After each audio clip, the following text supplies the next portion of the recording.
Hi, I'm Tony from wildhobbies.com. Today I have here is a Turbo Ace X830 and some of the most common quadcopters available on the market today. So first off, the Turbo Ace X830 was designed to be the perfect aerial platform. It's big motors, big propellers, much larger frame compared to the other competitors, as you can see right here. So first off, let's start with the Gauis. I have here is the Gaui 330 and the Gaui 500.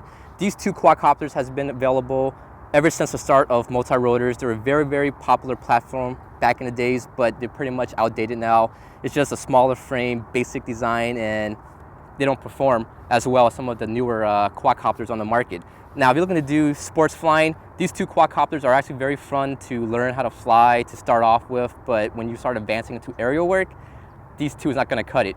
Up next is the White Spy 450. This is actually a very, very fun sport flying quad. I fly it a lot, but you're pretty much limited to the frame. So you can't mount different camera gimbals. You can't use any bigger cameras. It's more of a sports frame. So if you're doing aerial work, this one is not gonna be for you either. Up next is the Aircraft X650. This is actually a very, very nice frame. It's foldable, it's compact. So if you wanna get flying at the field, you pop out the arms, not even 10 seconds, and you can be ready to flying. And when you're ready to go home, to pack up, fold the arms, pop the canopy back on, and you're good to go. But the bad thing about this one is the motors on here is very, very tiny for a 10-inch prop. You get very small speed controls, and by the time you start upgrading it to carry more payload, more weight, you're gonna end up putting a lot of money, and you're still limited to the size of the speed control where you can mount it and stuff like that. Now, if you're looking to carry just a GoPro only, this frame is actually a very, very good platform to start off with. But once again, once you start upgrading it, you're gonna spend a lot more money, and it's not gonna be worth the value by the time you're done. Now, over here is the DJI Phantom. This one is actually one of my favorite ones to fly. It's been out for about 2-3 months now. It's very, very fun, very easy to fly. It's a DJI Phantom. It has the DJI NASA flight controller with the GPS already included. And you also get a remote for a very, very affordable price. But the bad thing about this one is I had to upgrade the propellers. I had to dynamically balance the motors to get jello-free video footage, because if you guys haven't noticed, the GoPro is very prone to any type of high-speed vibrations. You get that rolling shutter, and it just makes your video look very, very nasty.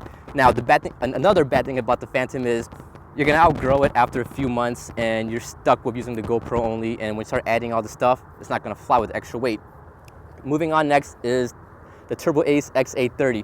Now, these two, you can see here, I have two different type of options available. I have the base model with the optional GPS, the 12-inch plastic propellers, and I also have the upgraded one with the 13-inch carbon propellers, the taller landing skids, the optional shock mount with the gimbal on here. And with this setup, I can install 2 batteries in parallel to get even more flight time, up to 20-25 minutes of flight time. Another good thing about the Turbo Ace X830 is the motors are over-spec for its airframe. It's pretty much the largest of its class. You can see here, compared to the Phantom, the X Aircraft, it's almost double the size. Another thing about the motor is they come dynamically balanced. What this means is, it's like a car. If you don't balance your tire or rim, you're gonna get very bumpy ride. So dynamically balanced motors gives you very little to no vibration video footage. And the carbon props give you a lot of lift. Now, for this video, I'm gonna compare the Turbo Ace X830 and the Phantom, because these two is very, very popular. And I have here is the optional gimbal on here, but the gimbal was not hooked up because the Phantom doesn't have a gimbal. It's just pretty much hard mounted with the GoPro mount, and I have the optional gimbal just to mount the camera on here. And we're gonna give you an actual onboard video footage and also in flight footage to show you guys how stable, how easy it is, and the actual performance using a GoPro camera. One more thing before we start flying, the 830 is gonna be the one we can grow on. You know, you can mount different type of gimbals. You can even use the photo hire AV130 on here if you want, and you can use a HD camcorder. You can use NEX5, NEX7, which is going to be the one for you if you want to advance on to doing some of the aerial photography. So I'm talking too much. Let's get these two aircrafts in the air and show you guys how the quadcopter flies with the onboard video footage. So first off, we're going to fly the DJI Phantom with the GoPro Hero 3 Black Edition. I'm shooting in 2.7K with 30 frames. So let me bring it up and do some slow style aerial video work.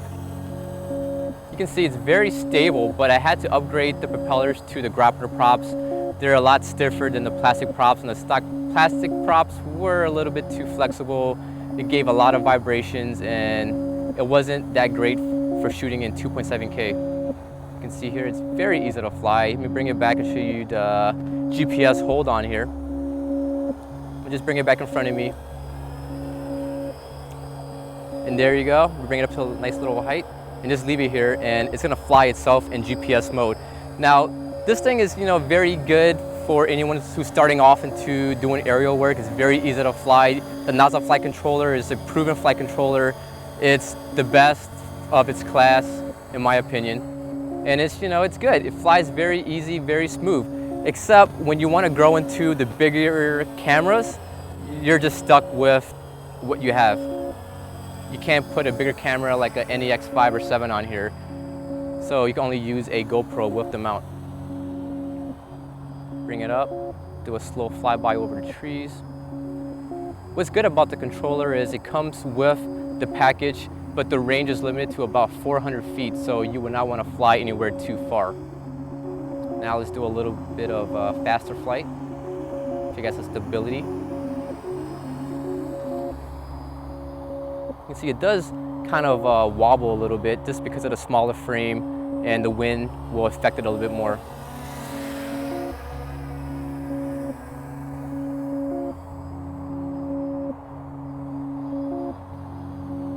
So let's land this one and take up the Turbo Ace X830.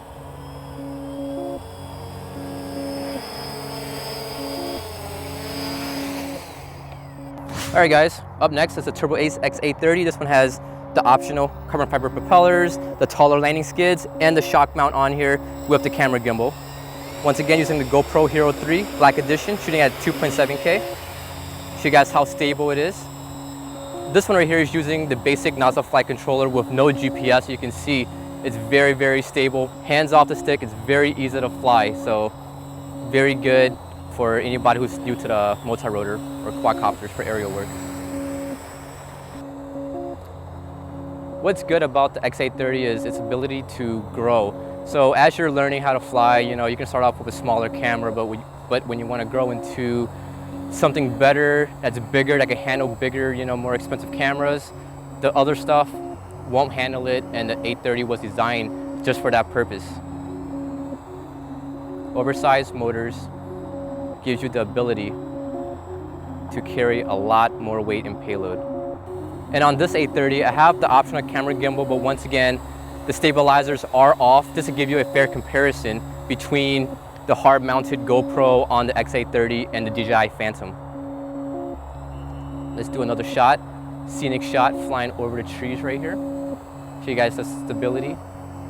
Another good thing about the X830 is it's a very, very light airframe with large propellers. What that means is you create more lift at a lower RPM, and in return that gives you less of the major high-speed vibrations as you would get with some of the other competitor quads with the smaller motors and the higher KV.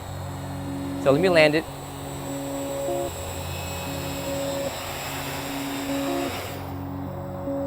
All right guys, so that was a quick comparison between the Turbo Ace X830 with the optional accessories and also the DJI Phantom. You guys can see its ups and downs, and you guys can see and compare the actual onboard video footage itself. Now, I forgot to mention one more important thing about the Turbo Ace X830 is the motor design. The motor design was, well actually it was designed to fit the Turbo Ace multi-rotor line propellers. Why? Because they're a keyed fit, and what this means is, just like the Phantom, it's a very, very good and important feature, because if you somehow forget and check your crown nuts on here, the propeller nuts, if they come off in flight like the other competitors, they're round.